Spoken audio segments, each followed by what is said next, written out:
Les damos la bienvenida, amados hermanos, en esta tarde de bendición para traer el último mensaje de la serie de las charlas inteligentes. Hoy vamos a cerrar el ciclo de charlas inteligentes con la charla número 15.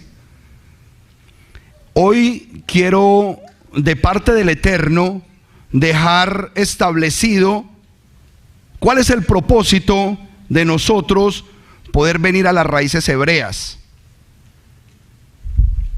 El mensaje del día de hoy se llama Raíces Hebreas, una oportunidad. Las raíces hebreas son una oportunidad, por no decir la última oportunidad, porque sería demasiado ostentoso de mi parte decirlo. Sin embargo, les voy a comprobar que es así. ¿Una oportunidad para quién, pastor? Esto es una oportunidad para la cristiandad. Y vamos a entender quién es la cristiandad. Las raíces hebreas no vinieron ni fueron establecidas para dividir los ministerios, sino para llevar a los ministerios cristianos a un nivel superior de entendimiento, conocimiento, unción, obediencia y por tanto gran bendición al pueblo de Dios. Eso es las raíces hebreas. ¿Qué son las raíces hebreas, hermanos? Muy bien. ¿Qué son las raíces hebreas, hermanos? Es ostentoso, pero si tú tienes el talento bíblico para demostrarlo como lo vamos a hacer hoy, usted se lo puede decir. O te agarras de las raíces hebreas o no vas a ver la bendición de Dios. Uy, pastor, pero muy bravo. Y ya hay segmentos de la humanidad probando que el famoso mensaje de prosperidad no existe. ¿Qué van a hacer los predicadores que le predicaron por décadas prosperidad a Puerto Rico? Están como las avestruces, con la cabeza entre la tierra, trágame tierra, porque esa prosperidad no llegó. Y la semana pasada hablábamos de algo importante, que la prosperidad es el resultado de la obediencia. Por lo tanto, nosotros tenemos que predicar esa obediencia y santidad para que el Eterno traiga la bendición. No quise decir en primera instancia la última oportunidad. ¿Y por qué atrevernos a decir que es la última? Lo vamos a ver más adelante, porque vamos a tener que tocar la historia bíblica para poder entender que esa es la última oportunidad. Y ojo, es la última oportunidad para ir a un nivel superior de conocimiento y por lo tanto un nivel superior de bendición. Y ahorita lo vamos a demostrar, porque para eso está la historia y están los documentos que nos cercioran de que esto es una realidad. Quiero hablar y proponer hoy acerca de este concepto tajante de las raíces hebreas como la última oportunidad que el Eterno le ha traído al cristianismo, a la cristiandad. Debemos conocer lo anterior. Si yo estoy diciendo es la última oportunidad, entonces yo les tengo que decir, bueno, entonces ¿cuáles eran las primeras? Tengo que hacer una referencia histórica para que usted diga, espérate, que lo que está diciendo ese predicador tiene sentido. Eso es la última oportunidad que Dios le está dando al pueblo de Dios para que vayan al único nivel que le falta al pueblo cristiano. Que el Eterno, vamos a orar, porque el mensaje que traigo es trascendental. Las personas que vean este video, donde quiera que lo vean y cuando lo vean, pueden encontrar la bendición más grande de sus vidas a través del video de hoy, con la ayuda del Eterno. Por eso quiero orar. ¿Me acompañan? Padre celestial y glorioso, yo te doy gracias en esta hora en el nombre poderoso de Yeshua HaMashiach.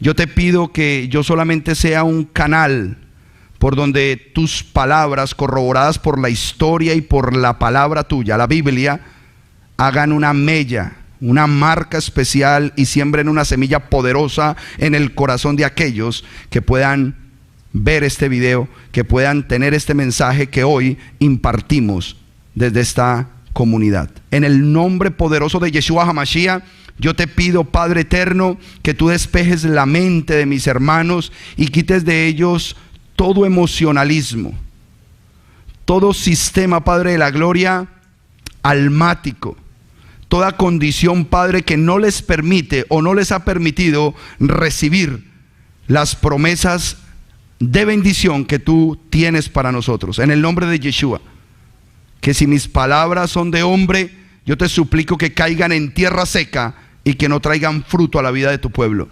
Pero si mis palabras provienen de ti, yo te suplico que caigan en corazones dispuestos para que el fruto sea abundante en ellos, en sus familias, en sus comunidades, en sus ciudades y en sus países. Yo te lo pido en el nombre poderoso de Yad Hei Bahei, Yahweh Sebaot, el Elohim de Abraham, de Isaac y de Jacob, el Elohim poderoso de Israel, el que ha sido, es y seguirá siendo la roca de nuestra salvación, el Adón, Yeshua HaMashiach.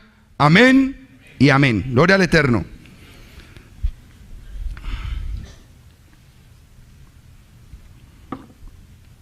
Debemos conocer las anteriores oportunidades que Dios le dio a su pueblo. El pueblo de Yahweh fue elevado a otro nivel. Cuando él tuvo a bien pensar en Abraham, para de Abraham levantar un pueblo, él ya tenía toda la idea clarita. Él ya sabía para dónde iba a llevar a ese pueblo. Y él decidió coger a ese pueblo que se llama Israel y levantarlo por encima de todas las naciones. Este es un mensaje para los creyentes en Jesús el Cristo. Toda persona, sin importar la religión, sin importar la iglesia, sin importar la denominación, que conoce y cree en Jesús el Cristo, este mensaje es para él. El nombre original de él es Yeshua HaMashiach. Yeshua HaMashiach, nombre original de nuestro Redentor y único Salvador. Este mensaje no lo puede recibir el que no sea linaje de Dios. Muchas personas que me puedan estar escuchando, viendo a través de la internet o ustedes mismos, si usted no es linaje de Dios, pastor, y es que la Biblia exige eso. Claro, en Hechos 17:29 dice: siendo pues linaje de Dios, no podéis asemejar la divinidad a. Si usted quiere aprender de la divinidad del Dios de la Biblia, usted tiene que ser linaje de Dios, un hijo de Dios. ¿Y cómo se es hijo de Dios? Eso se lo explico otro día. Hoy le hablo al linaje escogido de Dios. Y debemos hacer una reseña de los últimos siglos, desde que empezaron los conceptos cristianos al día de hoy. Todos conocen la historia del primer siglo, más o menos lo que pasó cuando vino el Mesías, y luego lo que sucedió con estos discípulos hasta el año 325, que apareció el famoso personaje Constantino. Pero yo quiero empezar a hablarles a ustedes de la reseña histórica desde la Edad Media. Porque a mí lo que me compete el día de hoy es que, para cerrar este ciclo de 15 enseñanzas, es que el pueblo que me está siguiendo y el mensaje que estamos predicando de raíces hebreas les quede una constancia de que se les informó de esta preciosa oportunidad. Ustedes saben que en la Edad Media, promedio del año 1500, aparecieron dos personajes importantísimos: el famoso Lutero y después Calvino. Pero quiero hablar de los conceptos de reforma que ellos hicieron. En el año 1500 se habló del concepto de la reforma protestante, es decir, unos curas católicos que protestaron al sistema católico y fueron expulsados de ese lugar, y se crearon dos vertientes: la reforma protestante y la reforma radical. En la Reforma Protestante están los luteranos, o sea, los que seguían a este señor Martín Lutero. Y por el lado de Calvino se crea la Reforma Radical y se conoce como el movimiento calvinista. Y aparecen otros que no dan el nombre de quién los forma, pero se conocen como los anabaptistas. Anabaptistas. Me imagino yo que sería alguna señora Ana. Y se desprenden hasta el día de hoy esos movimientos. 600 años, 500, casi 600 años de historia, se las voy a resumir en minutos. De los luteranos nacen los anglicanos, y esos anglicanos todavía hasta el día de hoy hay líneas anglicanas. Del calvinismo, por el otro lado, aparecen el presbiterianismo y las iglesias reformadas. Y por el lado de la última que hablé, de los anabaptistas, hasta el día de hoy se cruzan en los años 1600 los famosos puritanos separatistas, también ramas protestantes, pero tenían esos nombres. Ya en los años 1600 empiezan una serie de denominaciones que hasta el día de hoy usted las conoce. En el año 1600 surgen los baptistas, que hoy los conocemos como bautistas, los baptistas. Y al mismo tiempo, por la línea presbiteriana de Calvino, aparecen los congregacionistas. No trate de anotar esto, es mejor que vea el video grabado, porque usted este mapa no lo va a hacer facilito, pero está en la internet y se los puedo mandar. Resumen un cuadro muy bonito de eso. Pónganme en atención, que lo único que yo quiero es que constaten que lo que yo estoy hablando es historia y está ahí. Yo la historia no la puedo cambiar. La historia tiene un registro y está en los libros, y usted puede ir a buscar ese registro. En los años 1600 tanto, quizás 20, 30, aparece el pietismo. El pietismo. Y en los años 1700 los metodistas. Cada vez que yo nombro un grupo de estos, ha seguido hasta el día de hoy. Hasta el día de hoy ese tipo de pensamientos están. Por el lado calvinista no hay más surgimiento de otros pensamientos. Todos vienen a raíz de los pensamientos del anglicanismo luterano, que es el que tomó hegemonía en muchas de las doctrinas cristianas. En el año 1700 algo surgen los adventistas. Los adventistas tienen un cruce interesante con los anabaptistas.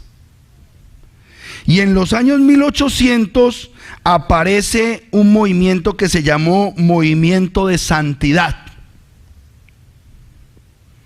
Entre los tiempos en que se fundó el adventismo y los movimientos de santidad surgieron dos avivamientos. Diga conmigo, avivamiento. ¿Les es familiar la palabra avivamiento? ¿Qué es un avivamiento? Es un despertar religioso. Oído. Primero es un despertar religioso. Tendríamos que comprobar si fue un despertar espiritual. Y usted, cuando termine esta conferencia, usted dirá si eso fue espiritual o religioso. Es su decisión.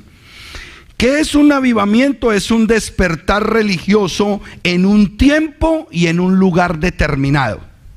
Y les voy a dar datos de algunos avivamientos.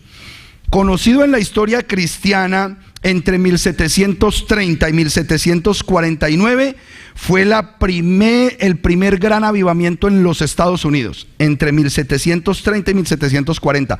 En esa época era tanto el fogaje de la palabra que no se admitía ni siquiera la Navidad. Ni siquiera la Navidad, eso era pagano. Y eran expuestos inclusive a cárcel los que llegaran a celebrar esa fiestecita. El movimiento de la santidad desata un segundo avivamiento importante en los Estados Unidos entre 1790 y 1840. el segundo gran avivamiento de los Estados Unidos, que traería como consecuencia, tanto en Estados Unidos como en Inglaterra, el famoso movimiento pentecostal. El pentecostalismo empieza a tomar vigencia en el año 1900 y de este pentecostalismo empiezan a surgir nuevos avivamientos. El primer gran avivamiento que tenemos registrado en Inglaterra se conoce como el avivamiento de Gales en el Reino Unido, justo en el año 1900, a través de estos conceptos pentecostales. Se reafirman, se confirman los movimientos pentecostales y empieza ese mover pentecostal del Espíritu Santo. Yo no estoy juzgando ningún sistema y quiero aclararles esto. Solamente estoy hablando de los sistemas religiosos que se han establecido hasta el día de hoy. Y es importante que las raíces hebreas que se están presentando ante la comunidad cristiana entienda por qué es una oportunidad maravillosa que el Eterno les está dando. Perdón, nos está dando. Lo hablo así porque yo ya la tomé. Yo ya tomé esa oportunidad y yo ya no miro atrás. El segundo gran avivamiento, muchos de ustedes lo conocen porque surgió en California y se conoció como el avivamiento de la calle Azusa. Entre el 1907 y 1910, 3 años de una serie de fenómenos pseudoespirituales donde se escribieron libros que acabaron de empujar el pentecostalismo al clímax de lo que hoy hay. Porque las instituciones pentecostales en el mundo y en los Estados Unidos son tan fuertes que inclusive hay tremendas universidades de su teología que son avaladas por los gobiernos y es un privilegio ser teólogo de esas universidades pentecostales. Estos avivamientos, todos ellos buscan algo, y es aseverar que ese es el último avivamiento de la iglesia.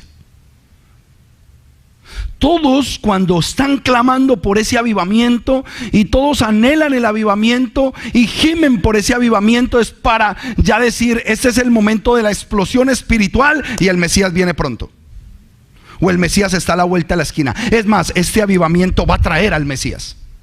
Ese es el pensamiento cuando se establecen los conceptos del avivamiento. Y estoy hablando del pueblo cristiano, los que se derivaron desde el año 1500, Edad Media, hasta el día de hoy. Pero por otro lado, el pueblo judío ortodoxo piensa similar. ¿Cómo así? Sí, el concepto de avivamiento de ellos está basado en las palabras que coinciden con la postura ortodoxa, en el hecho en que cuando haya un completo retorno de todas las almas judías que hay en el mundo a Israel y todas obedezcan unánimemente a la Torá en amor, en shalom y el bienestar, vendría el Mesías. ¿Eso qué es? Avivamiento. Simplemente que ellos no lo llaman avivamiento. Ellos llaman a ese fenómeno un concepto como la era mesiánica. Y quiero que sepan algo bien importante, que la era mesiánica ya empezó.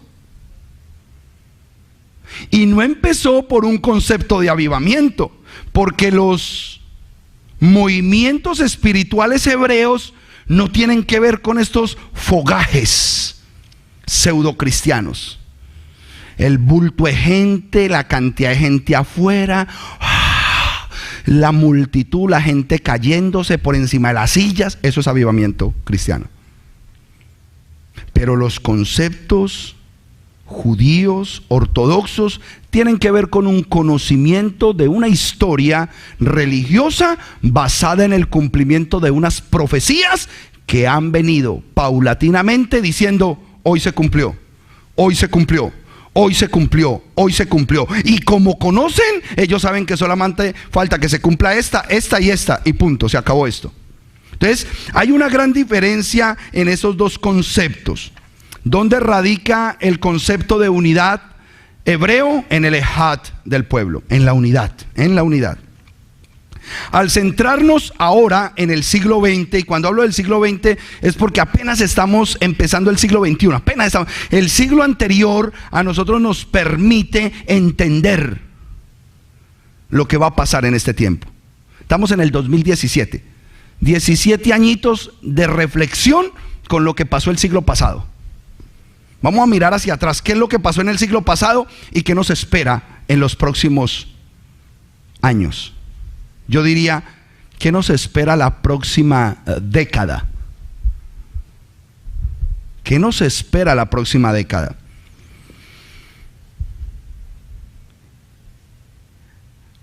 Debemos decir, somos hoy el resultado del evangelicalismo.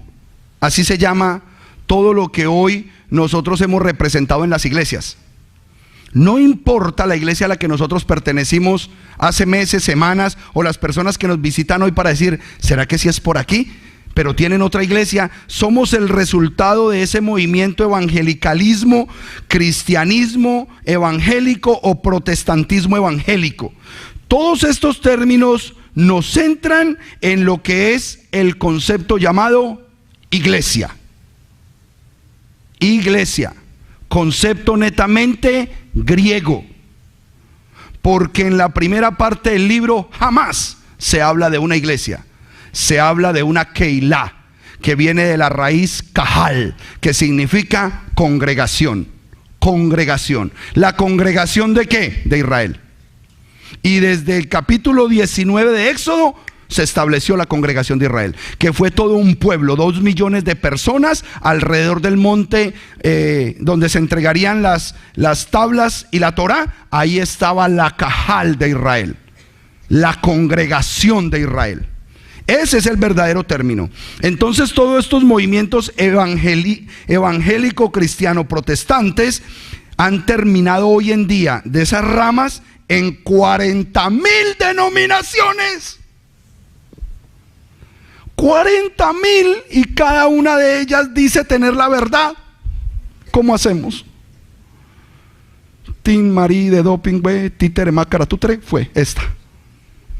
¿Qué vamos a hacer si son 40,000 denominaciones cristianas que dicen poseer la verdad? Estamos en problemas. Dígale al del lado, estamos en problemas. Cuando hablamos de 40,000 denominaciones, estamos hablando de vertientes de pensamiento cristiano-protestantes. ¿Por qué estas palabras las debemos conocer? Son importantes porque en la Edad Media, en el año 1500, cuando empezó este proceso, el amigo Lutero primeramente y después Calvino desataron una profecía. ¿Cómo? Calvino y Lutero desataron una profecía. ¿Cuál? Apocalipsis 17. Apocalipsis 17, y ahí sí los versículos anote, porque aquí tiene una información poderosa. ¿Qué pasó en Apocalipsis 17:1? Dice la voz profética del Mesías, porque esta fue la revelación de Yeshua que se manifestó al apóstol Juan.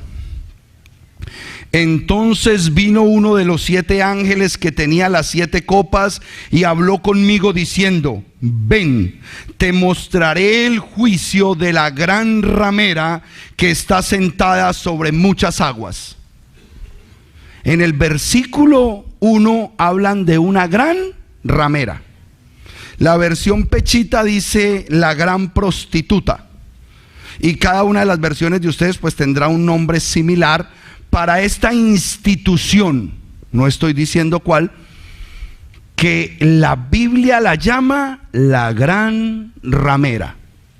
Y cuando está hablando del concepto ramera, tiene que ver exclusivamente con la prostitución idolátrica que siempre ha manejado. Porque el único Dios al que debemos adorar, dijo en el segundo mandamiento en Éxodo capítulo 20, no tendrás dioses ajenos delante de mí, No te harás imágenes de nada de lo que creas que está arriba en el cielo, en la tierra, ni debajo de la tierra. No te postraréis ante ellas ni las adoraréis, porque yo soy un Dios celoso, que castigo la maldad de los padres sobre los hijos hasta la tercera y la cuarta generación de los que me aborrecen. Eso es un mandamiento pesado, y ese mandamiento aplica a toda institución que no lo hace, llamada la gran ramera. Pero si yo salto al 5, me metí en problemas. Me metí en problemas, y la culpa es de Lutero y de Calvino. Y que me perdonen lo que me están viendo por internet. ¿Por qué? Porque en el versículo 5 se reprodujo la ramera.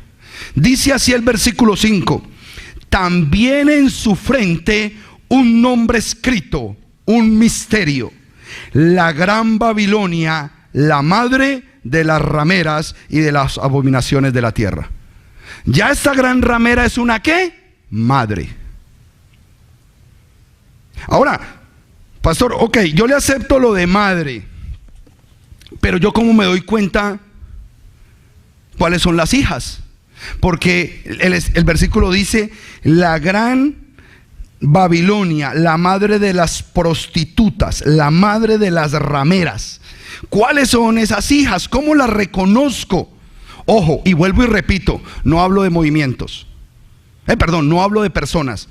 Porque en mi familia todavía tengo gente que va a esa iglesia y los amo. Estoy hablando de un movimiento que va en contra de la palabra de Dios. Y es todo movimiento que tiene el título católico, apostólico y romano.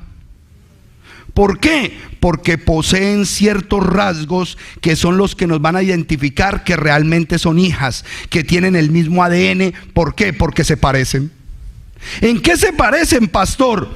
Les voy a demostrar a través de ciertos puntos si son hijas o no son hijas. ¿Por qué? Porque la mamá adora solamente en domingo, Sunday, el día del sol. Ese es su día de adoración. Solamente estoy hablando de los rasgos de la mamá. Usted solamente dirá: yo conozco algunas hijas que hacen lo mismo. Ese ya es su problema. Yo voy a hablar de la mamá, y usted va a identificar las hijas. Segundo, guardan las fiestas paganas y las que establecieron los hombres. Usted toma sus propias decisiones. 3, cobran por todo servicio espiritual, tanto el bautismo, unos pesitos, la primera comunión, la confirmación, el matrimonio es carito, y las misas para los muertos, esas sí son caras, y especialmente las que son cantadas. Sí, esas son caras. Porque solamente por entonarlo musicalmente vale más plata. Pastor, ¿usted me comprueba eso? Sí, porque a los 9, 10 años me tocaba hacer cola en esa iglesia para pagarle las misas a mi tío. Y yo sabía cuando la abuela le pedía una cantada o decía: no, solamente 3,000 pesos porque no hay para la cantada. Yo iba. Cuarto, y el tercero y el cuarto están muy relacionados, porque la madre cobra por indulgencias. Es decir, que para que los que se murieron en pecado puedan salir del purgatorio, hay que dar una platica, una finquita, una tierra o algunas moneditas de oro que usted tenga guardadas como un tesoro, porque eso va a liberar a esa alma del purgatorio. He conocido algunas hijas que cobran es bajo pacto y hacen pacto con las sanidades y los milagros, y si usted entrega tanto, entonces el Eterno lo va a sanar o le va a dar aquello. Simplemente les ayudé para que comparen las indulgencias con las hijas. ¿Qué es lo que están haciendo? Haciendo pactos. Y si usted da tanto, la sanidad viene. Por eso es que me meto en problemas. Comen de todo, porque ya fue limpio en el madero. O sea que el Mesías hizo lo que hizo y murió con el dolor que murió para cambiarle el ADN al marrano. Punto. ¿Sí? Todo ese sufrimiento era para que yo pudiera comer marrano. Interesante. Sexto, no se saben los mandamientos completos. Ojo, que los miembros de esa organización no se saben los mandamientos completos de Dios. Y el séptimo, tiene que ver con el sexto, porque el único que se saben y que lo repiten inclusive altos jerarcas de las iglesias, tanto de la madre como de las hijas, y no está en la Biblia. Y uno les pregunta, ¿cuál es el primer mandamiento? Amar a Dios sobre todas las cosas. Eso no está en la Biblia. 8. Violan el cuarto mandamiento, guardar el Shabbat, pero los otros se deben hacer, a excepción de la mamá, que la mamá viola también el segundo. La mamá viola la idolatría y el Shabbat, pero se salen de la mamá y se quedan con la hija y solamente violan el Shabbat. Ya no violamos el segundo. 9. Velan a los muertos en sus templos y mantienen los osarios de los muertos dentro del templo o debajo del templo. Y la Torá dice que cuando tú estás en el templo del Dios de Israel, no puede haber nada muerto alrededor de él.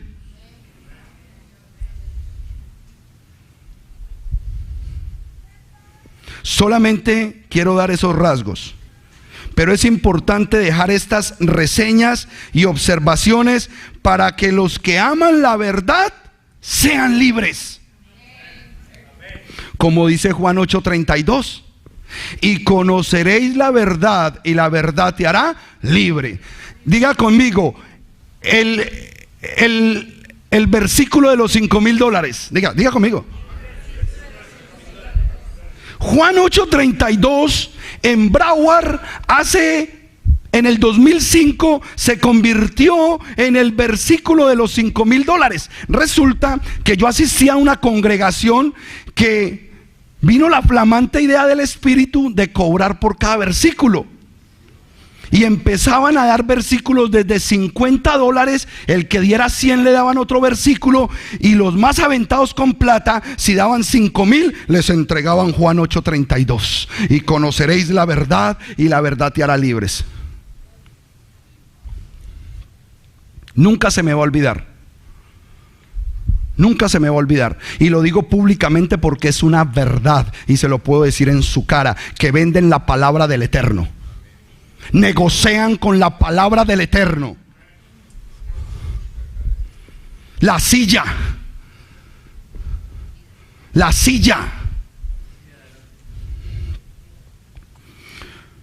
Volvamos al evangelicalismo. Volvamos ahí. Ya me voy por otro lado. Volvamos al evangelicalismo cristiano protestante.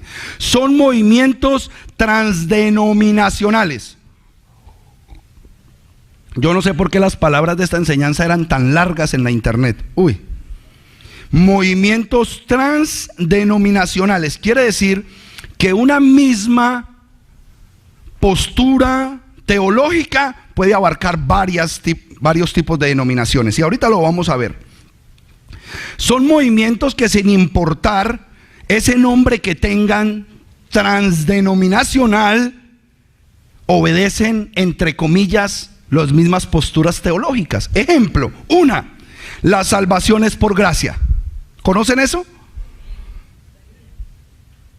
Todas esas iglesias que se desmembraron desde el año 1500 al día de hoy, dicen que la salvación es por gracia.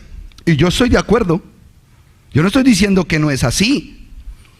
Pero el problema es que la salvación por gracia se divide en dos. ¿Cuál? Unos piensan que van a ser salvos, siempre salvos, porque la sangre del Mesías limpió sus pecados de ayer, de hoy y de mañana. Eso es lo que piensa el salvo, siempre salvo. Y los que piensan que la salvación se pierde son aquellos que dicen, si pecas, pierdes la salvación, pero siguen pecando. Y ahora te voy a explicar por qué todas ellas pecan. Sigamos. Segundo canon de fe teológico: la fe en Jesús de Nazaret. Perfecto, yo estoy de acuerdo con eso. La fe debe ser en Jesús de Nazaret, pero parte de la fe. Él es parte de una fe. Él vino a fomentar una sola fe. Ahorita vamos a ver todo eso. Tercera postura teológica, la conversión bíblica, y todos dicen, no, la conversión bíblica es por el nuevo nacimiento. Todo el que se convierte es porque nació de nuevo. Entonces, ¿por qué estamos diciendo que la oracioncita del frente ya es la salvación? Nosotros que conocemos el nuevo nacimiento podríamos decir, ¿será que así se recibe la salvación? ¿O de verdad tengo que aplicar el nuevo nacimiento? Cuarta postura, se descansa en la autoridad de la Biblia como la revelación de Dios a la humanidad. Ahí podríamos decir sí y no, y ahorita lo veremos. Y quinta postura de todo este gremio de congregaciones hijas de la Madre Superiora, se defiende la difusión del mensaje. Es decir, que este mensaje hay que contárselo a todo el mundo. Y se llama evangelización. Así no importa que esté distorsionado el mensaje. Lo importante es que mi mensaje distorsionado, como tú no sabes que está distorsionado, lo des. Es más, vuelvo a decir, estoy hablando del gremio, porque el mismo que manda a decir esa enseñanza, él no sabe que está distorsionado. Y se van a dar cuenta por qué. Existen en este momento aproximadamente 650 millones de fieles a estos pensamientos. Pastor, ¿por qué 650 millones si se supone que son 1.300 millones? Porque el restante son católicos, apostólicos y romanos. La cristiandad total está en 1.300 millones de personas aproximadamente en el mundo. Pero la base fundamental de ese censo está en el catolicismo. Y de ese 1.300 millones, 650 millones son de este tipo de cristianos que tienen esos postulados de fe, que son verdaderos, pero hasta cierto punto. Es decir, las raíces hebreas lo que quieren es complementarles esta información para que se puedan limpiar de lo que está equivocado y hagan las cosas como lo pide el Dios de la Biblia. Por eso es una oportunidad. Mi mensaje no me interesa que tenga mella en las instituciones, porque no lo van a recibir. Pero yo no voy por las instituciones, yo solamente voy por el corazón de las ovejas perdidas de la casa de Israel. Las instituciones se pueden seguir llenando de gente, pero mientras que yo toque el corazón de una oveja perdida, la traigo a la verdad. Eso es lo que a mí me interesa, y la verdad tiene que caminar, la verdad se tiene que decir. Estos principios de fe, aunque difieren en su ejecución, bíblicamente van cambiando de denominación en denominación. Todas las denominaciones que les hablé hacen la salvación diferente. Hay quienes, por favor, pase al frente, cierren sus ojos, repitan conmigo, ya son salvos. Otros no, otros son más alineados y dicen, no, usted tiene que ir hasta las aguas del bautismo. Y el bautismo es en una coquita chiquita que está detrás del altar, donde se han bautizado 300 con unos pecados horribles, y me tocó en el mismo agua a mí. Me bañé con los pecados de los otros.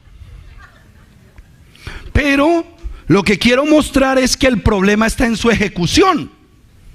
Paulatinamente se va dando. Estos movimientos reformistas del protestantismo parten de esos famosos avivamientos. Donde hay bulto de gente, entonces eso es un avivamiento. Pero todos ellos tienen un común denominador: la manifestación. Voy a leerlo primero incompleto y después lo leo completo para no ofender. ¿Qué tienen en común estos famosos avivamientos? La manifestación de un arrepentimiento genuino. Yo sé que a ustedes les va a chocar esto porque ustedes ya tienen el oído formateado. Ustedes ya saben lo que es la verdad. Pero la gente que nos ve por la internet, yo sé que este mensaje les va a causar comezón en los pantalones. y que uno solo de ellos diga: pastor, la prédica con la que usted cerró la serie de charlas inteligentes fue la que me dio la fuerza para tomar la decisión y dar el paso de obediencia a la palabra del Eterno. Eso es lo que queremos. Ese es el único propósito. Gente fuerte, gente valiente, que no le tema a los hombres ni a las instituciones, sino que hagan la voluntad de su Creador.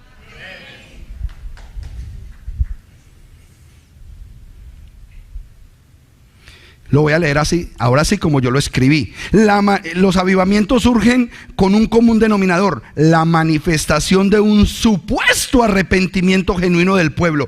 ¿Por qué supuesto? Porque un verdadero arrepentimiento te lleva a la obediencia a los mandamientos, y eso jamás pasa en esos avivamientos. De la misma manera que los avivamientos cristianos de genuino arrepentimiento nunca llevan a esa institución a guardar los mandamientos de Dios, es igualito que la mamá en las fiestas patronales, que todo el mundo se emborracha y nadie se convierte.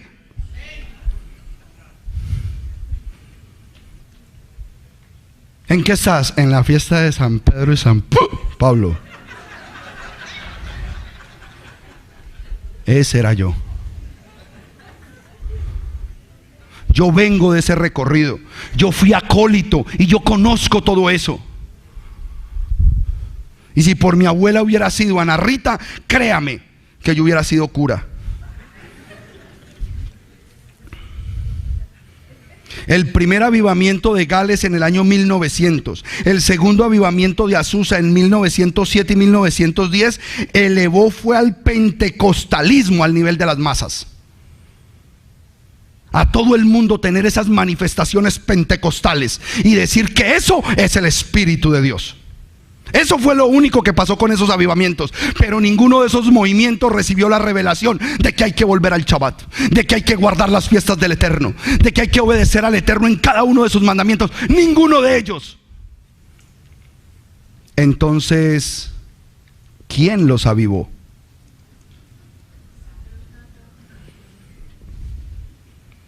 Y todo esto ha continuado hasta el día de hoy, con movimientos de milagros y sanidades, las famosas y llamadas la campaña. Hay que hacer campaña. Luego, bajo perfiles más bíblicos neotestamentarios, aparecieron los movimientos proféticos, apostólicos, profético-apostólicos, y lo volteamos apostólico-proféticos. Todos ellos son un común denominador. Los números para ellos es lo más importante, todo lo que se pueda contar, el fruto cuantitativo, pero nunca el fruto cualitativo. ¿Qué calidad de cristiano estoy formando? ¿Qué calidad de hijo de Dios estoy trayendo a la sociedad? ¿Qué hombre y qué mujer se está levantando porque realmente obedece al Eterno? Muéstramelo. No, todos son números. Todos son números. Todos son números.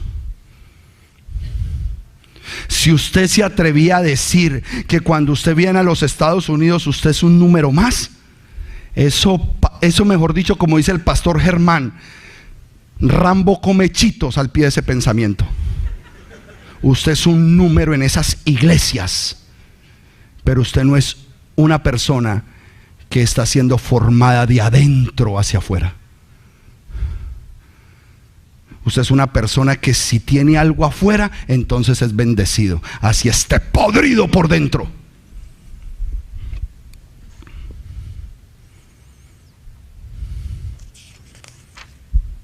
Esto mueve hoy en día cifras astronómicas, hermanos. El famoso evangelio de la prosperidad. Muy lejos sería que lo pudieran pronunciar al revés, para que pudiera soportarse bajo el diseño de Yahweh, la prosperidad del evangelio. La forma correcta sería la prosperidad del evangelio. ¿Cómo hacemos prosperar el evangelio de la verdad? ¿Cómo hacemos para que este evangelio veraz, verdadero, llegue a los 4 rincones de la tierra y podamos rescatar a las ovejas perdidas de Israel? Prosperemos el evangelio y no esperemos que el evangelio nos prospere a nosotros.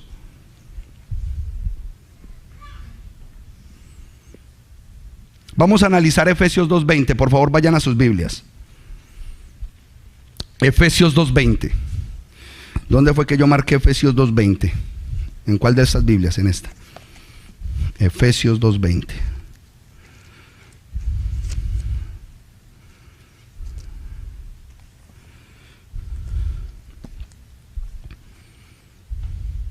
¿Lo tienen, amada congregación? Espera otro momentico que solamente escuché 4 amén. Eso. Yo quiero que todos lean este versículo y si lo pueden marcar, márquelo, porque este versículo nos va a hablar clarito a partir de este momento. Ahora sí empieza la prédica, lo otro era pura introducción. Efesios 2:20. Estando edificados sobre el fundamento de los apóstoles. ¿Quiénes eran los apóstoles? Los discípulos de Yeshua. Y de los profetas. ¿Cuáles profetas? Ojo, no me vayan a decir que los de este tiempo. O me vayan a decir que no, el profeta, no, la profeta, no me hablen de eso. Jeremías, Isaías, Zacarías, pero el más importante de todos, Moshe.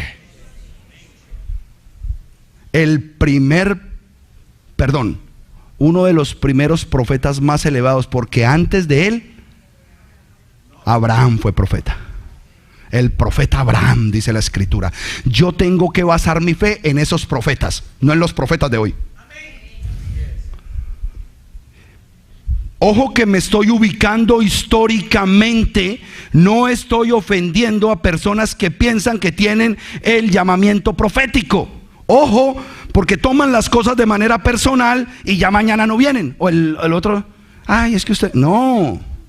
Estoy hablando de un fenómeno de movimiento. No son los profetas que prometen casa, carro y beca, y que utilizan Hebreos 11:1 diciendo: es pues la certeza del BMW que espero, las llaves que ya tengo en mi mano. No, señor. Eso se llama negociar con la palabra de Dios. Y esos ministerios hoy están temblando desde los mismos cimientos, y es el pueblo cristiano que el Eterno está tocando en su corazón para que vengan a la verdad. Esos ministerios hoy tiemblan porque la gente sabe que hay una verdad que no les han predicado. Efesios 2:20 dice: estando edificados sobre el fundamento de apóstoles y de profetas, siendo la piedra angular de ese edificio Yeshua el Mashiach. Ok, ese Yeshua es nuestra roca. Es nuestra roca. Ahí se levanta el edificio. Pero ¿cómo lo levantamos? Con el conocimiento profético y apostólico. Pero los profetas, amado hermano, son los nombres que están en la Biblia, y los apóstoles son los discípulos de Yeshua. Sobre esas palabras de ellos edificamos un poderoso edificio para la gloria del Eterno. Basado en eso, entendemos. Me voy a parar espiritualmente sobre la roca, Yeshua. A mi mano derecha el concepto profético, a mi mano izquierda el concepto apostólico. ¿Qué enseñaban los profetas de la Biblia? Obedecer los mandamientos de Dios. Para eso fueron creados.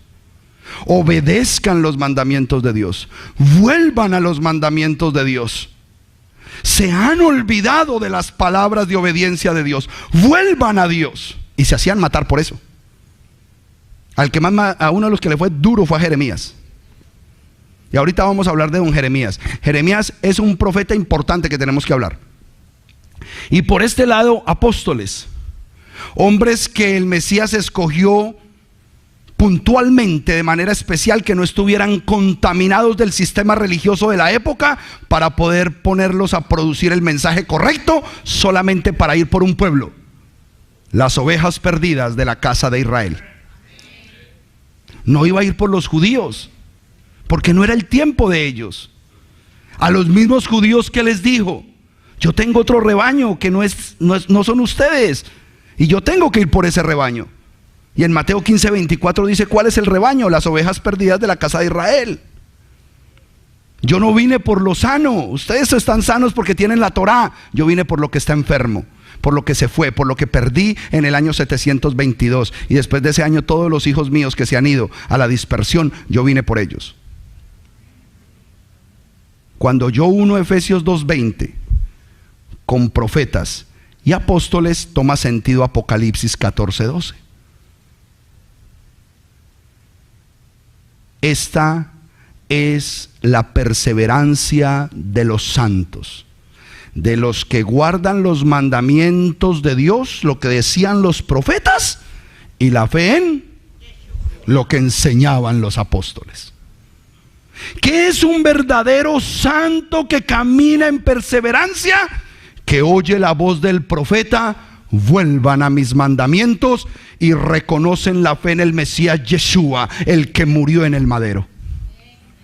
Estamos parados sobre la roca que es Yeshua, y me edifico sobre la obediencia a los mandamientos que predican los profetas de la antigüedad, y respeto la memoria de aquel que murió en el madero para darme salvación y vida eterna. ¿Estamos? ¿Me siguen? Ok, ¿por qué es importante esto? Porque ahora nos vamos a meter en camisa de 11 varas.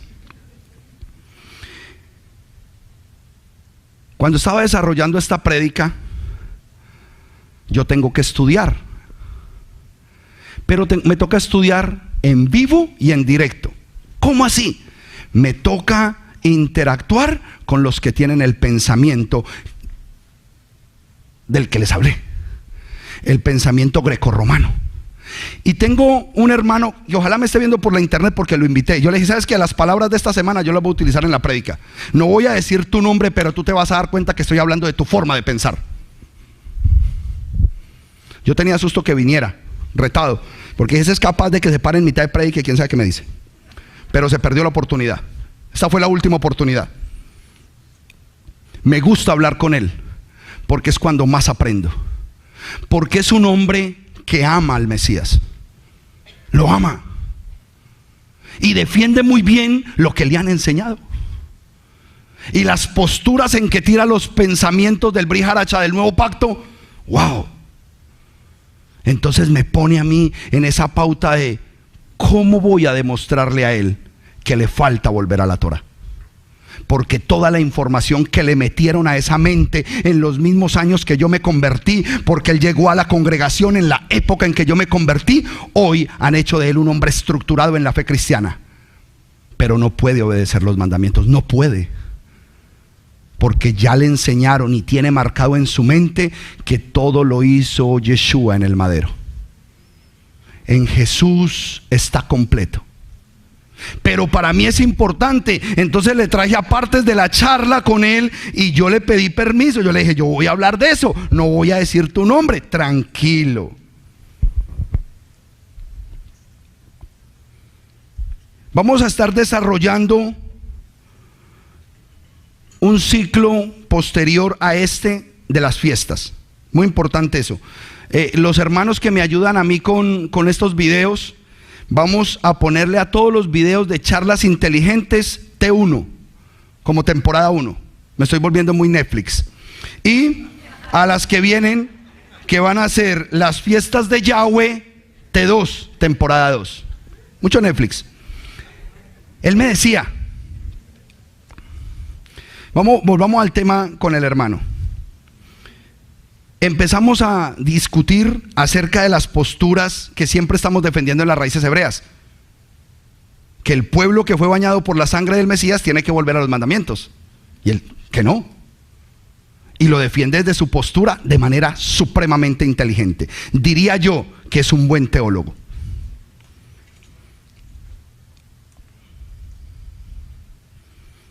Vamos a analizar el raciocinio grecorromano de él.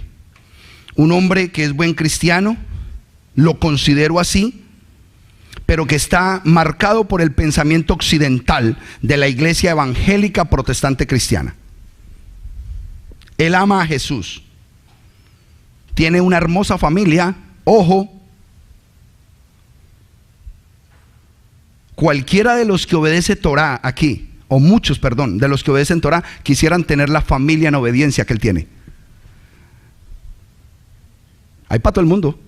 Yo le tiro a él, pero también le tiro a usted. Porque los criticamos mucho. Que porque ya tenemos la Torah. Oh, yo obedezco Torah. La Torah es para la casa primero.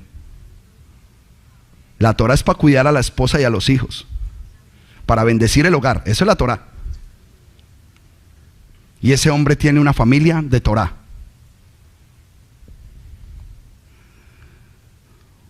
Es una hermosa familia que ama a Yeshua, pero ya no se congrega. ¿Cómo así, pastor? Sí. Eso es lo que le está pasando a un gran porcentaje de esos 650 millones de creyentes en Jesús. Ya no se congregan. ¿Por qué? Porque han visto cosas que no encajan y han visto hombres que no cuadran con el mensaje que predican y se mantienen saltando de iglesia en iglesia desde hace 16 años aproximadamente. Entonces la última vez que me reuní con él fue en una pizzería. Esa era la iglesia. Charlemos aquí comiendo pizza. En nuestras discusiones de quién tiene la razón, porque esa es la discusión de él y yo, quién tiene la razón aquí, no solo me envía pasajes bíblicos muy buenos, porque es acertado con su teología, pero entendidos y definidos desde ese pensamiento que yo también defendí años atrás. Lo que te pasó a ti el lunes, pastor Jorge. Yo me gozaba viendo al pastor Jorge Loaiza enseñando Gálatas de manera contraria a como lo enseñaba antes. Porque cuando era pastor cristiano, teólogo, hijo de pastor, ¿puedo decir todo eso? No, lo pueden editar. Ah, no, aquí no. Él se aprendió la carta de los Gálatas bajo pensamiento grecorromano para decirle a la gente que no debía guardar mandamientos. Pero al Eterno le plació tocarlo y sacarlo y desintoxicarlo por unos, ¿cuántos añitos? Un añito. Lo desintoxicó en un año. Y hoy predica que Gálatas es un documento netamente hebreo que defiende la Torá y el mandamiento.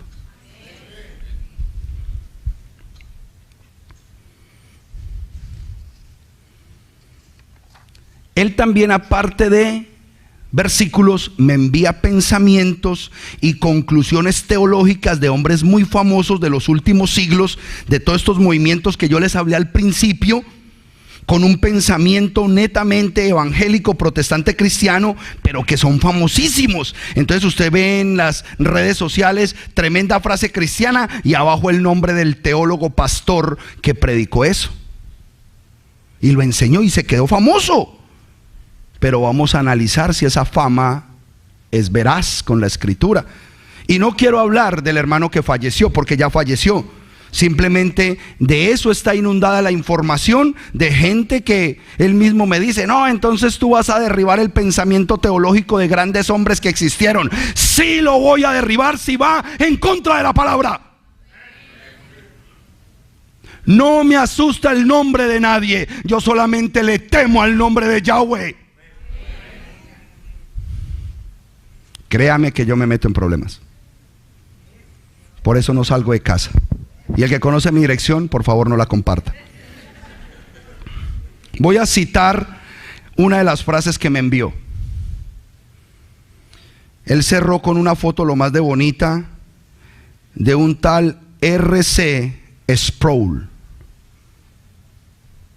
¿Lo conocen los profesores de teología, los grandes? Dice: si distorsionamos el evangelio, esa distorsión influenciará y afectará todo el resto de lo que creamos en la fe cristiana. R.C. Sproul. Vuelvo y se los leo porque es importante, profundo para el pensamiento grecorromano. Vuelvo y se los leo. Si distorsionamos el evangelio, esa distorsión influenciará y afectará todo el resto de lo que creamos en la fe cristiana. Y por esa frase y por todo el trabajo que hizo, porque quiero que sepa que era predicador, escritor, teólogo del nuevo movimiento reformado en los Estados Unidos, y falleció apenas el 14 de diciembre del 2017 aquí en Florida. Fue ordenado como pastor en la Iglesia Presbiteriana de América y fue fundador de un movimiento que se llama Legionnaire, como legionarios. Legionnaire. Él fue el fundador de eso. Entonces es un hombre muy respetado en el gremio cristiano y yo no lo estoy respetando. Pero sus palabras y las que dejó anotadas las filtro a través de la palabra a ver si son verdaderas y son reales. Y vuelvo a decir que con estos puntos que estoy tocando no quiero denigrar del trabajo de nadie. Quiero exaltar la verdad de lo que hoy se defiende como religión cristiana. Estoy haciendo hincapié en conceptos que vamos a definir o como verdad o como mentira. Yo no puedo negar que él es catalogado como un gran predicador, dice la biografía en internet y usted la puede buscar, R.C. Sproul. Las palabras que yo estoy escribiendo acá las saqué textualmente de la biografía de él. Finaliza con las siguientes palabras. Ahorita vamos a analizar cómo termina la frase anterior, pero aquí termina diciendo, leo textualmente: honraremos a R.C. mejor llevando a cabo su misión para ayudar a la mayor cantidad de gente posible a comprender el carácter de Dios, oído, y descansar solo en la fe en Jesucristo. ¿Me entendieron el ejercicio que hicimos de Efesios 2:20? Donde nosotros debemos ser edificados sobre lo que dicen los profetas y lo que enseñan los de la fe en Yeshua. Pero él se atrevió a establecer, o los que escribieron ese honorífico mensaje, que a él lo van a ayudar dándole a la gente, al mayor cantidad de gente posible, a comprender, ni siquiera decir, a que ellos comprendan el carácter de Dios, que hay que descansar solo en la fe en Jesucristo. ¿Es bíblico o antibíblico? Porque la escritura dice que yo descanso en los profetas y en los apóstoles. Y Apocalipsis 14 dice que un santo es el que guarda los mandamientos de Dios y la fe en Yeshua. No solo la fe en Yeshua. Es un error. Es un error. Por más famoso que sea y por más buenas obras que haya hecho, está enseñando un error. Y pasa como los cantantes, que cuando se mueren es cuando más venden. Ay, se murió fulano, no, comprar el LP, que ese es el único recuerdito que nos va a quedar. Como si cuando la persona se muere tomara una proyección mucho más trascendental. Eso es un error decirlo, porque está rompiendo con Efesios 2:20. Nosotros debemos ser edificados en los dos fundamentos, siendo la roca el Mesías, pero levantándonos en la información de los profetas que enseñaron a guardar los mandamientos de Dios, y la fe en Yeshua. Ahora, cuando yo vuelva a la cita primera que dije, si distorsionamos el evangelio, esa distorsión influenciará y afectará todo el resto de lo que creemos en la fe cristiana. Pues claro, ya está afectado este mensaje, porque nosotros no debemos predicar la fe cristiana, nosotros debemos predicar la fe de la Biblia, y la fe de la Biblia es hebrea.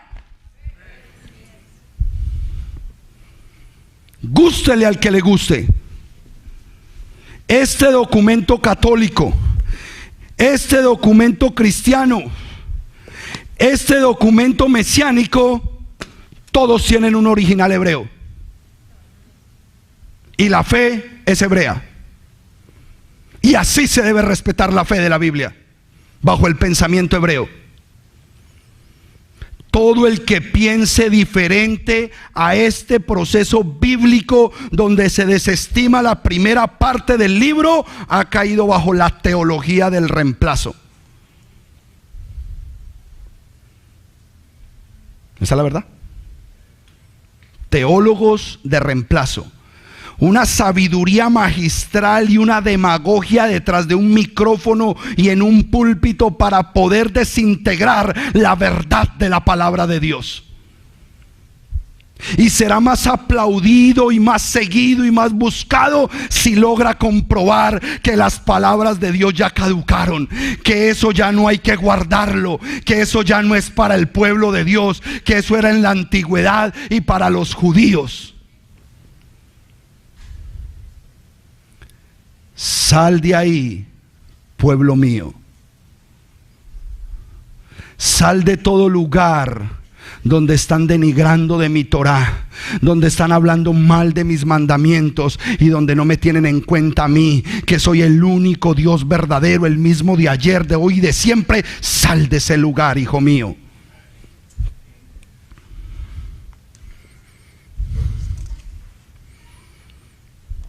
En esta misma búsqueda, buscando acerca de este señor R.C. Sproul, encontré una nota de Albert Mohler, teólogo y presidente del Seminario Bautista de Louisville. Ha sido uno de los grandes defensores del cristianismo histórico de nuestros tiempos. Del cristianismo histórico. Es decir, que tienen toda la razón porque su base histórica parte solamente del cristianismo. Y el cristianismo se dio en el año 325. Desde ahí parte su historia. Pero resulta que este libro no tiene 1800 años de historia. Este libro tiene 6000 años de historia. Por su información y por su escritura, tiene 3600 años de escritura. Es tu decisión. Si vas a obedecer la teología de 1800 años o vas a defender la teología de 3600 años que solamente un pueblo ha guardado, y es el pueblo judío, de manera correcta. Así no crean en el Mesías, no es problema de ellos. Yeshua les puso un velo, dice la escritura, y él pone y nadie quita, y él abre y nadie cierra, y él cierra y nadie abre.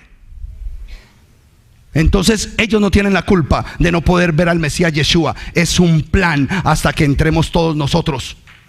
Déselo fuerte, amada hermana.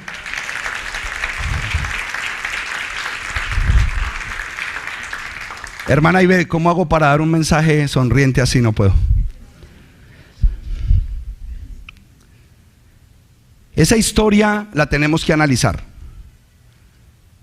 Hace 1800 años, Constantino. Hace 600 en la Edad Media, Lutero y Calvino. Y yo no sé, pastor, averígüeme quién es Ana Baptista, si era una señora, yo no sé, no encontré. ¿Dónde queda la defensa del mensaje histórico de toda la Biblia? ¿Dónde queda? Si la Biblia tiene más antigüedad, solamente en un lugar, solamente en un pensamiento, solamente en la oportunidad, la ventana que hoy se abre a la cristiandad y se llama las raíces hebreas de la fe bíblica. Solamente en ese lugar encontrarán la respuesta. Y no estoy hablando de una institución, sino de un sistema de pensamiento. Pensar como piensa el pueblo al que se le entregó este documento, los hebreos, en la lengua original, en el tiempo de ellos. Yo les voy a proponer algo. Así como estudiamos a estos teólogos modernos y sabemos cuándo nació y cuándo murió y todo lo que dijo y cómo se volvieron de famosos hoy y cómo se respetan sus planteamientos, ¿qué tal si nosotros nos vamos a la Biblia y vamos a otro pensador e históricamente le preguntamos a un Jeremías? Preguntémosle a Jeremías ¿Cuál era el pensamiento de él cuando habló por voz de profeta las palabras de Yahweh en Jeremías 6:16? ¿Qué dijo? Pero cuidado, váyase a Jeremías 6:16, pero antes de que lo leamos, yo quiero leer y analizar de esta Biblia católica la biografía de Jeremías. Pastor, ¿usted por qué habla tanto de la Biblia católica?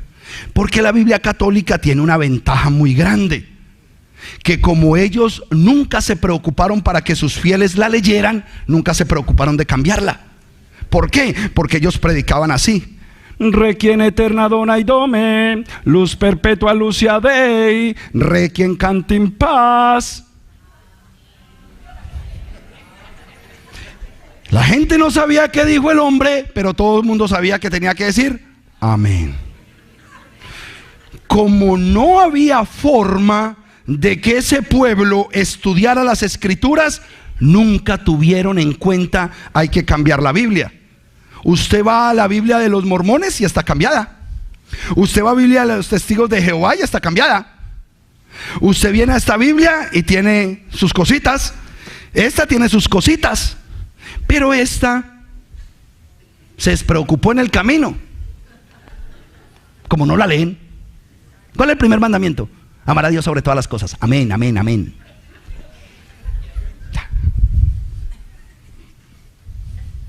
La verdad.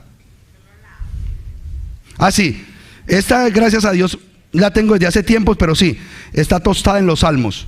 Mira esta hoja, toda tostada, porque se abre en el Salmo 91 y ahí se queda. Para que por ósmosis las palabras salgan y bendigan la casa. Por ósmosis. Vamos a leer lo que dice de Jeremías.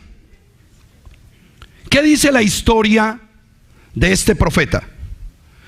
Reyes y generales se agitan en el escenario político, sacerdotes, charlatanes. Ay, cualquier parecido con la realidad de este tiempo no es mi culpa, está escrito acá. Por favor, por favor. Yo se la presto al final, yo solamente estoy leyendo textualmente el documento. Reyes y generales se agitan en el escenario político, sacerdotes y charlatanes proporcionan al pueblo la verdad que quiere oír. Guerras y hambre tienen postrados a los hombres. ¿Quién lleva adelante la misión de Israel, instrumento de Dios en el mundo? Dios. Entonces se busca a quien dará autoridad, no solo sobre Israel, sino sobre las naciones, para arrancar y destruir, pero para edificar y plantar. En una palabra, le encarga la misión de acelerar la historia. Este hombre será Jeremías, un muchacho de Anatot, descendiente de una familia de sacerdotes. Pues bien, Jeremías no solo pronunció los discursos que se hallan en el libro, sino que además vivió personalmente los acontecimientos como testigo de Dios. Cooperó con Dios. La palabra no nos debe asustar. En sus decisiones supremas que dirigen la historia, Dios obra en la historia mediante las obras, las palabras, los escritos y los rezos de muchísima gente, pero también impulsa fuerzas más profundas que sacuden la inercia de los corazones y hacen más fuerte entre los hombres en el afán de justicia. En estos campos que Dios se ha reservado, solamente cooperan en él esos pocos a los que conoció y consagró desde el vientre antes que nacieran. No sin razón, oído, no sin razón los judíos creyeron en tiempos posteriores que Jeremías, después de muerto, estaba delante de Dios intercediendo por ellos. Lo dice en segunda de Macabeos 2:14. El recuerdo de sus pruebas junto con el fin trágico del rey santo Josías. ¿Quién era el rey Josías? Un rey que después del reinado de Manasés, teniendo 8 añitos, recibió la corona de rey. Pero él no sabía gobernar de 8 años. Teniendo aproximadamente 17 o 18 años, el sacerdote fue a la casa de Dios y arreglando la casa de Dios que ya no se usaba, encontró el rollo de la Torá. Y fue y se lo llevó a Josías, que tenía entre 20 y 25 años, y le dijo: Josías, encontré este libro de Yahweh en el templo. Y le dijo Josías, el rey de Israel: ¿qué dice ese libro?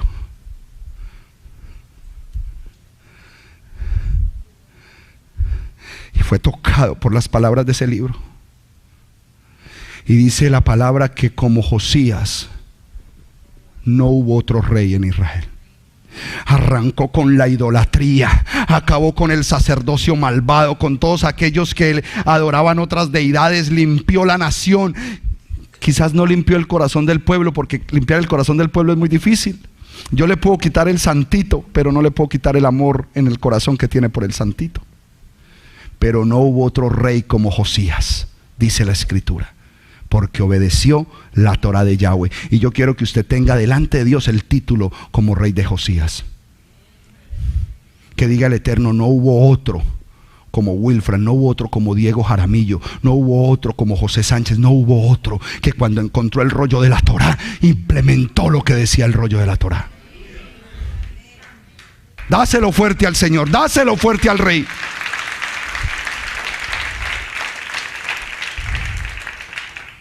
Abrieron muy discretamente la mentalidad hasta el momento triunfalista de los creyentes. La salvación se haría mediante las pruebas tanto del Salvador. Ojo, que aquí empiezan a tocar que las pruebas del Salvador iban a ser importantes, como del pueblo escogido. Ojo, que aquí vuelve y me cita Efesios 2:20 en la charla y Apocalipsis 14:12.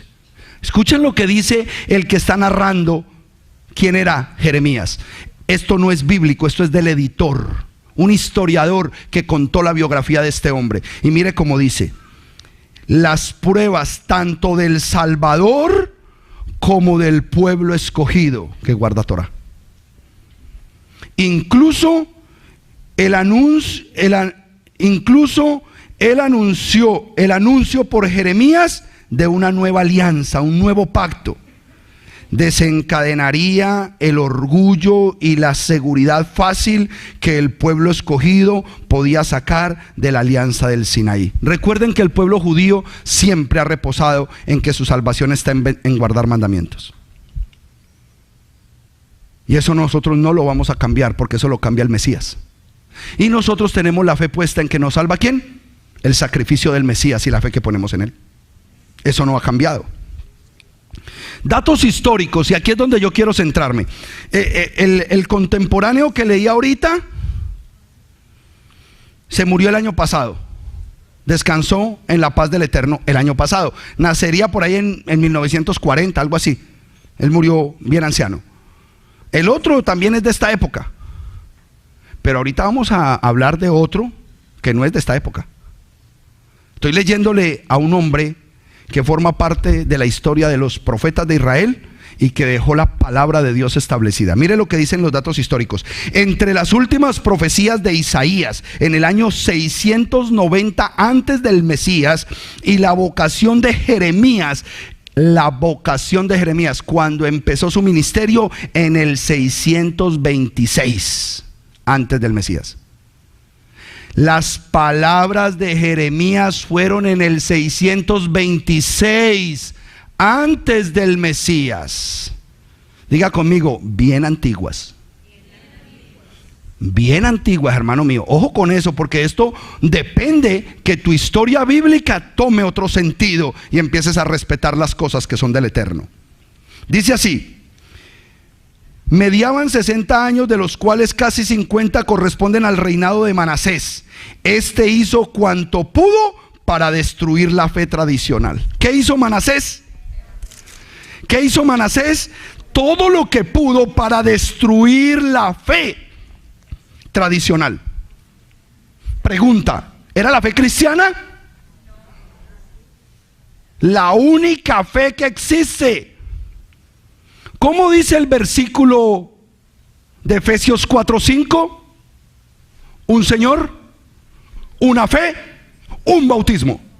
Una fe. Solamente existe una fe, hermano. No existen dos fe, ni existen tres fe. Un Señor, una fe. Y aquí está diciendo que él defendió la única fe tradicional, y era la fe de la Biblia, la fe hebrea. La fe bíblica, la fe hebrea. Esto lo dice en Segunda de Reyes capítulo 21. Después, en el año 640, un niño, Josías, subió al trono, y muy lentamente se reaniman las brasas de la fe. Subió un niño al gobierno, y a los 20 años, 25, reanimó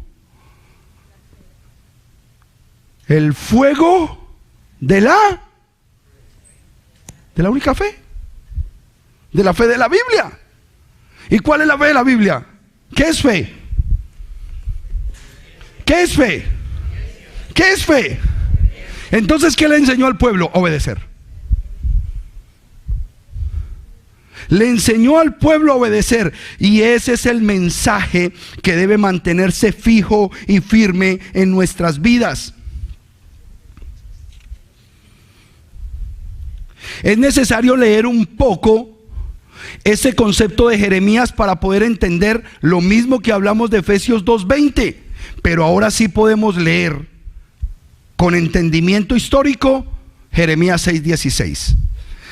En el año 626, él empezó a predicar, y lo que el Señor le dijo a él en Jeremías 6:16, vamos a ver si lo tengo aquí. Dijo, mira lo que dijo el Señor, año 626 antes del Mesías. Y nos tenemos que edificar sobre las palabras ¿de quién? De los profetas. Y dice, así dice Yahweh: párense en los caminos y vean, pregunten por las antiguas sendas, pregunten por las antiguas sendas y miren cuál es la senda buena, y anden por ella y hallarán reposo para sus almas.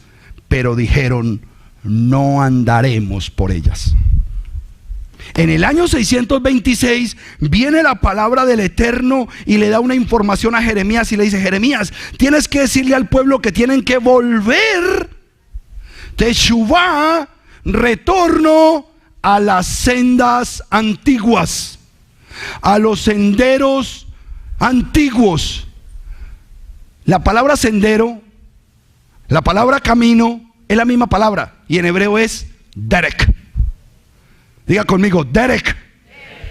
Esa es la palabra camino, sendero. Y el Mesías dijo, yo soy el derek, yo soy la emet y yo soy la hay. Yo soy el camino, yo soy la verdad y yo soy la vida. Yo soy la Torá. Pues eso era lo que le estaba diciendo Jeremías al pueblo: vuelvan a la Torá. Ese es el camino antiguo, la Torá. Y cuando tú vuelves al camino antiguo, encuentras la felicidad, encuentras la bendición y el gozo. Pero ellos dijeron, no caminaremos por ellos.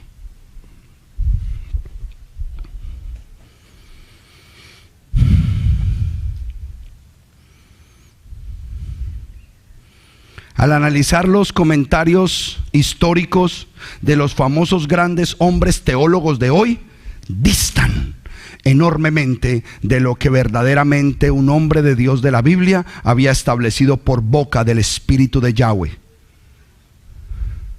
Dista grandemente.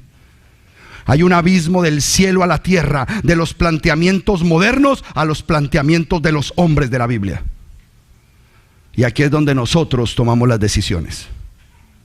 O lo hacemos a la manera de los hombres de hoy en día, o lo hacemos a la manera que dijo el Eterno a Jeremías: vuelve a la senda antigua, vuelve al primer camino. Cualquiera de los renombrados teólogos de este tiempo, aún los doctores en divinidades, hoy hay otro título, doctores en divinidades. A mí me asusta un título de esos, doctor en divinidades. Nos den el panorama histórico de lo que decían defender. El panorama histórico de ellos es muy corto. Yo prefiero el panorama histórico de 3600 años de escritura. y no quedarme con 600 años de escritura, o si perteneces a una denominación y tienes la valentía de averiguar, bueno, ¿y cuándo fundaron esto? Ya tú tomas la decisión. Tú tomas la decisión.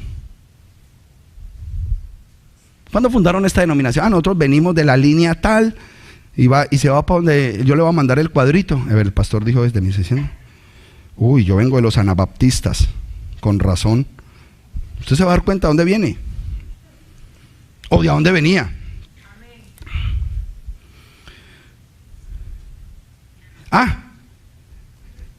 Voy a leer de la católica Jeremías 6:16, como dice en la católica.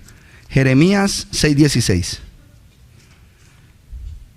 Nunca voten una Biblia, nunca la voten. Si está buena, la guardan para hacer estudios y comparar versículos, pero si ya está muy viejita, se quema o se entierra. La Biblia no se vota porque ahí está el nombre del Eterno. Entonces usted está violando el tercer mandamiento. No tomarás el nombre de tu Dios en vano. Entonces no echen las Biblias a la basura, por favor. Las guardan y se queman o se entierran. ¿Qué dice en la católica Jeremías 6:16? Dice, así dice Yahvé. Recuerden que la católica es la que guarda todo mejor guardadito. Está la Yod y está la Vav. Le faltan solamente las Hei, porque como la H no suena, no hay problema. Yahvé. Y nosotros decimos Yahweh, porque hacemos la pronunciación más alineada al concepto hebreo, pero ellos la tienen correcta. Entonces dice, así dice Yahvé, vuelvan al punto de partida. Ay, Dios mío, gracias por esta Biblia, Padre. Vuelvan al punto de partida y pregunten por los viejos senderos cuál era el camino del bien. Síganlo y encontrarán la tranquilidad. Pero respondieron, no queremos ir por ahí. No queremos ir por ahí. No lo seguiremos. Eso fue lo que contestaron. Por eso no pudieron hallar tranquilidad para sus almas. Los que hemos encontrado este libro, hemos hallado la tranquilidad, la fe, el gozo, el bienestar y la alegría de tener al verdadero Dios.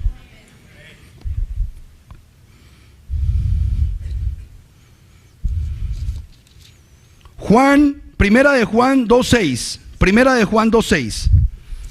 Primera de Juan 2:6. Ya leí aquí. Vámonos para Primera de Juan 2:6.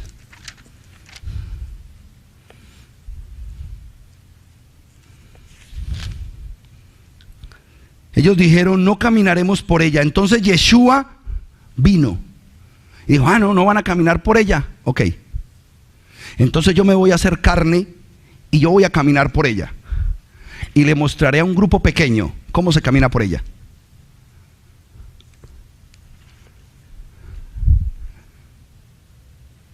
Él vio que como no caminaban por ella, les faltaba un ejemplo. Y dijo, entonces yo voy a ir y yo voy a caminar por esa senda. Y les voy a dejar información para que entiendan que si yo caminé esa senda, el que me ama a mí y me sigue a mí, sigue mi senda. Primera de Juan 2:6. Cuando lo tengan me dicen amén.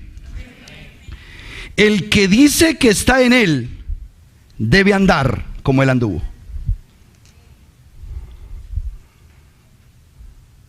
Si usted dice que está en él, debe andar como él anduvo.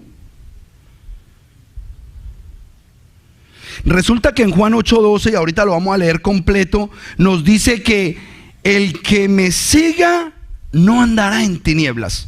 El Mesías dice, aquí en Primera de Juan, dice, el que dice que está en él, debe andar como él anduvo.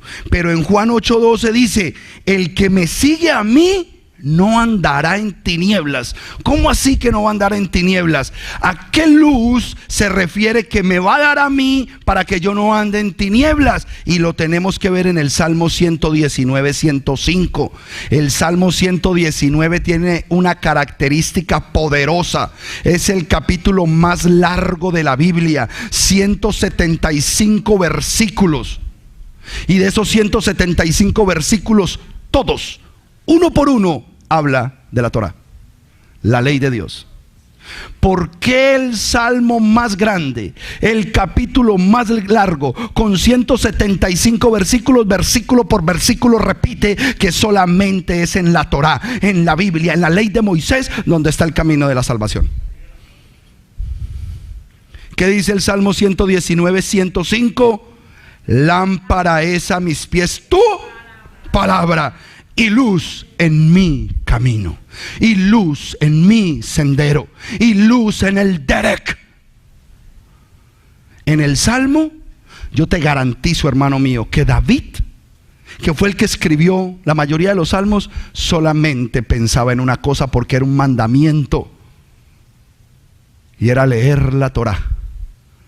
A él le tocaba uno extra, y era, como rey, tenía que escribir la Torá. Él tenía que escribir un rollo de la Torá. A esa luz él se refería. Lámpara es a mis pies tu Torá y luz en mi camino. El que no tiene la Torá no tiene la luz, y el que no tiene esa luz anda en tinieblas, y el que anda en tinieblas va a caer al hueco. Ahora sí leamos Juan 8:12 completo, porque ahora viene un descanso para el alma. Juan 8:12 dice: nuevamente Yeshua les habló y les dijo: yo soy la luz del mundo. El que me sigue no andará en tinieblas, sino que encontrará para sí la luz de la vida eterna. Mire qué hermoso el detalle del Mesías Yeshua, de ver a un pueblo que él amaba, que le decía: no andaremos por ahí, no vamos a andar por ahí. Y no andaron. Entonces él se hizo carne. En el principio era la palabra, y la palabra era con Dios, y la palabra era Dios. Y en el versículo 14 dice: y la palabra se hizo carne. Por eso él era la luz del mundo, porque la palabra es la luz. Y por eso dice que la luz vino a los hombres, pero no, los hombres no le conocieron. Y esa palabra se hizo carne y habitó entre nosotros, y pudimos ver la gloria de aquel que es el camino, la verdad, la vida. Mateo 11:29. Mateo 11:29. Voy a leer primero el 29 y después leo el contexto para que el espíritu de nosotros hoy se vivifique. ¿Saben por qué? Porque usted vino hoy a recibir una inyección de machiamicina. Usted se va a ir lleno del Mesías hoy. Usted va a entender que el regalo que se le dio a usted hoy, al entender que ese que derramó su sangre en el madero es la puerta que te entró al mundo de la luz de la vida eterna, y que en esa luz se camina en luz, y que la única manera de caminar en luz es con la Torá, con el mandamiento, porque si no, entonces eres un gato que te gusta caminar en la oscuridad, pero caminas. ¿Eres un gato? Sí, pastor, tengo 9 vidas. Yo sé, pero sigue siendo gato. Te gusta la oscuridad. Nosotros fuimos llamados a la luz, a la luz, a la verdad, a la vida eterna. Y eso es un precio muy alto, y alguien tiene que pagar el precio. Alguien tiene que pagar el precio para caminar el camino de la luz. Dice el versículo 29: lleven mi yugo sobre ustedes y aprendan de mí, que soy manso y humilde de corazón, y encontrarán reposo para sus almas. Qué hermosas palabras del Creador, del Rey de Reyes y Señor de Señores. Mire lo que él dice. Del 28 dice: vengan a mí todos los que estén cargados y agobiados, y yo los haré descansar. Lleven mi yugo sobre ustedes y aprendan de mí, que soy manso y humilde de corazón, y encontrarán reposo para sus almas. Aprendan de mí, de mi camino, sigan mis pasos. Versículo 30: porque mi yugo es placentero y ligera mi carga. Oh, aleluya, aleluya. Todo eso que yo les estoy predicando en el Brit Hadashah está conectado con las palabras que se dijeron en el 626 antes del Mesías Yeshua. Había que buscar esa senda antigua. La historia que propone la teología moderna occidental dista siglos y siglos de la verdadera historia bíblica. Hoy hay una disyuntiva delante de los seguidores de la Biblia y los seguidores de Jesús. Hay una disyuntiva, y si escuchan este mensaje, peor, porque tienen que tomar una decisión. O toman esta oportunidad que Yahweh trae a través de las raíces hebreas de la fe bíblica, o siguen los planteamientos modernos de los pensadores evangélico-protestantes del cristianismo, que muy poco tiene que ver con la verdad de la Emet, de la Torah de Yahweh. Muy lejos de la verdad de Yahweh. Y quiero cerrar con esto. Deuteronomio 4, 5 y 8. Son versículos muy poderosos que usted no los puede dejar pasar por alto, porque de ellos depende que usted se levante gloriosamente a la bendición que el Eterno tiene para los que son de su pueblo. Deuteronomio 4, 5. Cuando lo tengan me dicen amén. Consideren, estas son palabras de Yahweh a un pueblo que encontró el camino, a los que les dio el camino de la luz. Consideren que yo les he enseñado estatutos y ordenanzas tal como Yahweh mi Dios me ha ordenado, a fin de que los pongan por obra en la tierra a la cual van a entrar a tomar posesión de ella. Los guardarán y los pondrán por obra, porque esta será su sabiduría e inteligencia a los ojos de las naciones, que al escuchar todos estos estatutos dirán: oh, esta gran nación es sabia y entendida. Porque qué gran nación hay que tenga tan cerca a su Dios como lo está Yahweh nuestro Dios en todo lo que le invoquemos. Y qué gran nación hay que tenga unos estatutos y unas ordenanzas justas como esta Torah que hoy pongo delante de ustedes. Oh, aleluya. ¿Usted quiere ser llamado sabio y entendido? ¿Usted quiere ser deseado por los demás y decir: yo quiero lo que este hombre tiene, yo quiero lo que esa familia tiene de parte del Eterno? Pues esa es la sabiduría que el Eterno tiene para ti. ¿Eso en algún momento cambió? ¿Cuando el Mesías vino cambió? Me parece que no. En Romanos 7:12, vaya a Romanos 7:12, porque yo necesito corroborar si esas palabras gloriosas de la Torah, de la ley de Dios, de los mandamientos del Eterno, fueron cambiados por la muerte de Yeshua en el madero. Yo necesito saber. Y vamos a leer en Romanos 7:12 a un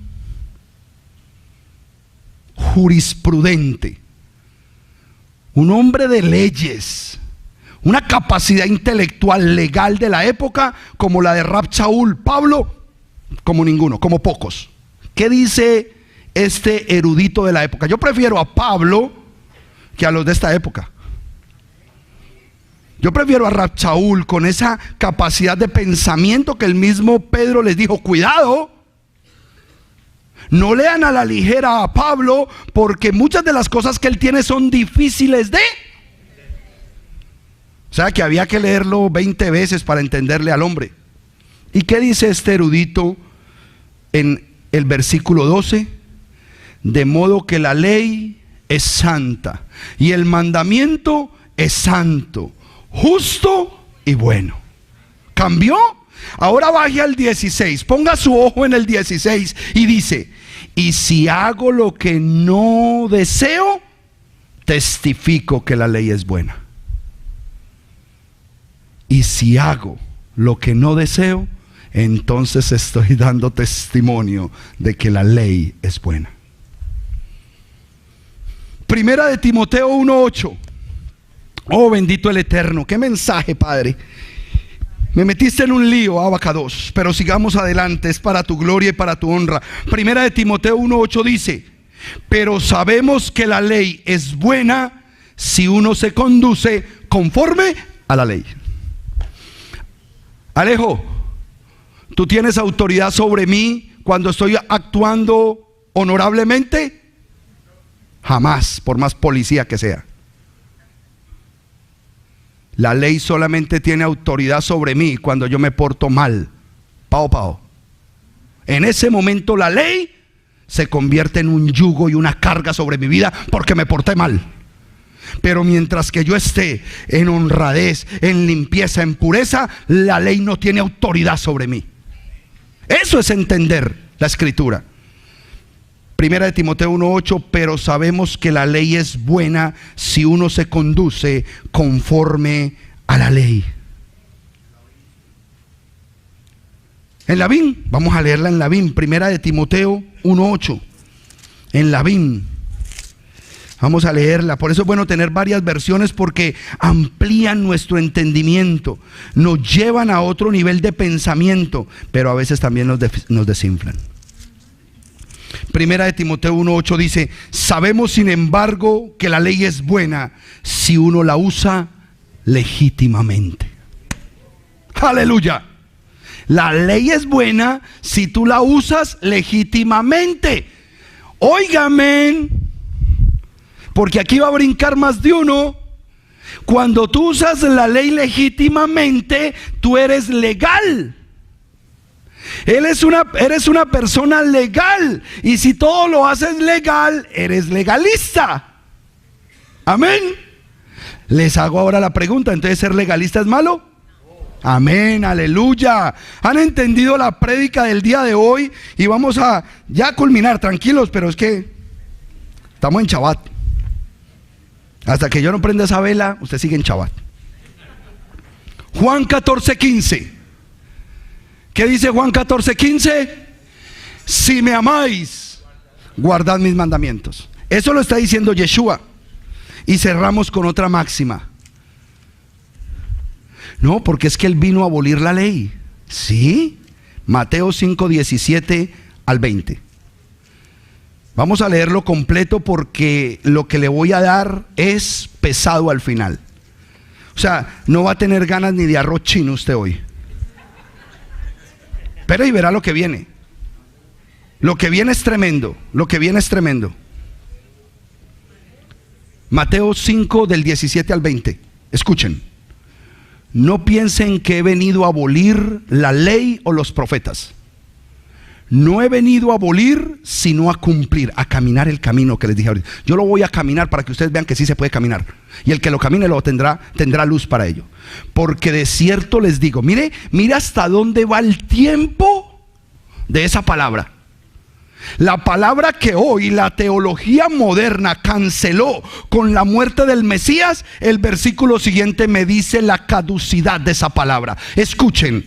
Porque de cierto les digo que hasta que los cielos y la tierra dejen de ser, ni una iot, ni una tilde de la ley dejará de ser hasta que todo se cumpla.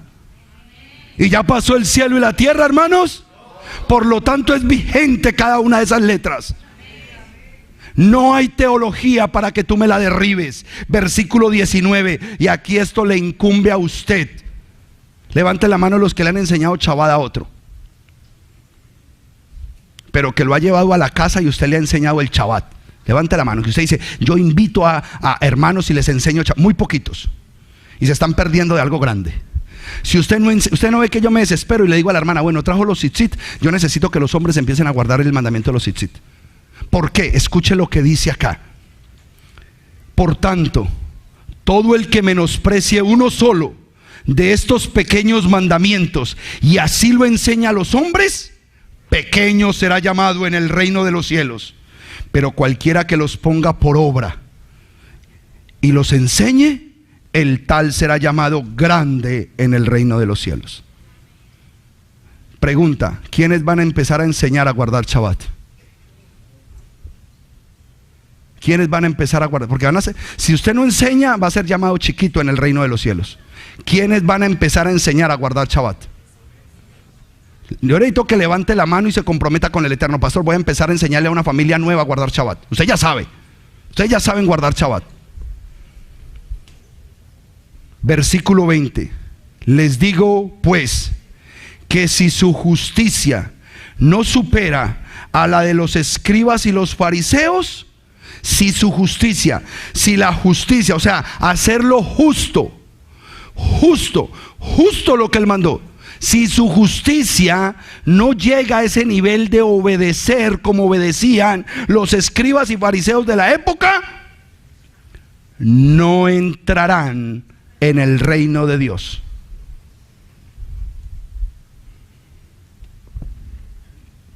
Aquí es donde el dulce se vuelve mordiscos. Ahí es donde se demuestra que si usted no guarda los mandamientos, usted no entrará al reino de Dios.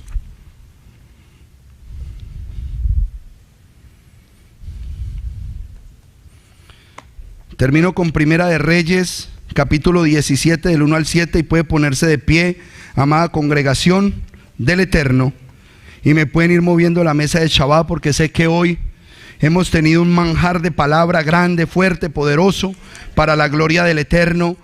Pero es necesario que cerremos este ciclo. Primero de Reyes, capítulo 17. Ay, mi hijo precioso, él sabe que su papá, gracias hijo, me trajo hielito. Él sabe que su papá ha hablado más de la cuenta. Qué hermoso. Bendito el Rey. Yo quiero ministrar con estas palabras, amado pueblo del Eterno. Abre la cámara para que...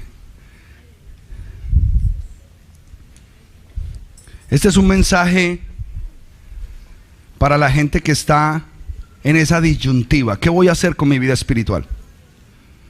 ¿Hacia dónde voy a seguir con lo que el Eterno me está queriendo revelar a mi vida y el llamamiento que el Eterno me está haciendo? ¿Qué voy a hacer? Voy a leer desde el versículo 1 y el Eterno le ha de hablar a usted con esta palabra. Elías Tisbita, uno de los habitantes de Galaal, dijo al rey Acab: vive Yahweh, el Dios de Israel, en cuya presencia he estado, que no habrá rocío ni lluvia en estos años, sino hasta que yo diga. No va a haber lluvia en estos años hasta que el profeta lo autorice. Escuchen bien. Versículo 2. Entonces vino a él palabra de Yahweh y le dijo: vete de aquí y vuelve al oriente. ¿De dónde es la palabra de Dios originalmente? Vete del occidente y del pensamiento occidental que tienes, porque en el hemisferio occidental no habrá más lluvia hasta que el profeta lo diga. La lluvia va a caer solamente en el oriente. Escuchen bien, porque aquí muchos van a tomar decisiones espirituales. Entonces vino a él palabra de Yahweh y le dijo: vete de aquí y vuelve al oriente y ocúltate en el arroyo de Kerib que está frente al Jordán. Sucederá que beberás de ese arroyo, y yo he mandado que los cuervos te alimenten allí. Y él fue e hizo según la palabra de Yahweh y se fue a vivir junto al arroyo de Kerib que está al frente del Jordán, en el oriente, en el pensamiento oriental, no en el pensamiento occidental. Y él fue e hizo según la palabra de Yahweh y se fue a vivir junto al arroyo de Kerib que está frente al Jordán. Los cuervos le traían pan y carne por la mañana y pan y carne por la tarde. Y él bebía del arroyo. Pero sucedió que después de un tiempo el arroyo se secó porque no había llovido en toda la tierra. Como pensamiento, los ministerios que predican el mensaje occidental no volverán a recibir lluvia hasta que el profeta hable.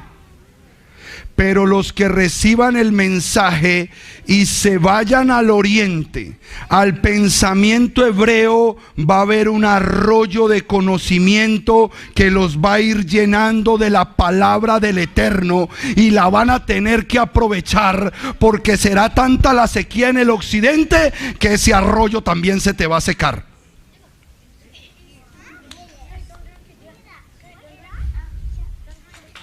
Amén.